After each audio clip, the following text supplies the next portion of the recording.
Iranian cities saw tens of thousands of government supporters hold pre-planned rallies on Saturday, to mark the 8th anniversary of a crackdown on mass public unrest that followed the disputed 2009 election. State television showed footage of crowds of hardliners in the capital, Tehran, while many carried banners in support of Supreme Leader Ayatollah Ali Khamenei in Iran's second-largest city, Mashhad. Saturday's pro-regime rallies, which take place every year, offered a mass show of support for the country's religious leaders, just as a new wave of unrest was brought under control during anti-government protests over the previous 2 days. Sparked by a sudden surge in the price of basic food supplies, anti-regime protesters took to the streets of several towns and cities complaining that economic reforms, promised by President Hassan Rouhani when he took office in 2013, have been slow to materialize. Cuts to welfare and fuel price increases, announced earlier this month, have compounded their woes. Several videos were posted to social media showing anti-government protesters chanting "Free political prisoners and death to the dictator," in an apparent reference to Khamenei.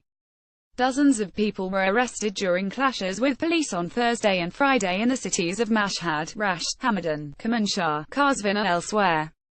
Third day of protests on Saturday, hundreds of students and other supporters staged a small protest at Tehran University.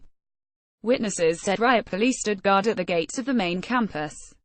Social media postings appeared to show several other protests continuing for a third day on Saturday.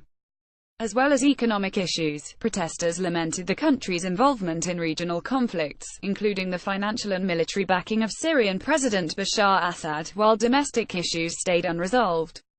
In response to the growing anger, Iran's Interior Minister Abdulreza Rahmani Fazli on Saturday cautioned the public not to participate in illegal gatherings, saying they would create problems for themselves and other citizens.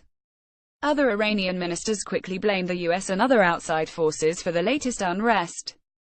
Hardliners suggested the new wave of protests could be the work of counter-revolutionaries, while reformers blamed a small group of hardliners who they said were trying to harm the government. Warning from Trump on Twitter. President Trump warned Iran's leaders that the world is watching, a veiled threat that sought to deter a similar crackdown to the one that took place following the disputed 2009 presidential election.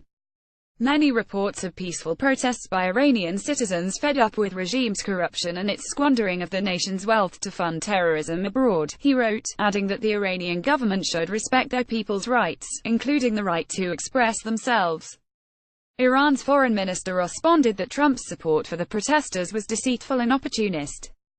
In 2009, dozens of people were killed and more than 4,000 arrested when Iran's elite Revolutionary Guards and its Basij militia spearheaded a violent crackdown against reformers, who were angry at what they said was an election stolen by then-President Mahmoud Ahmadinejad. This article was originally published on DW.com. Its content is separate from USA Today. Read or share this story https://usat.ly2ckzqmj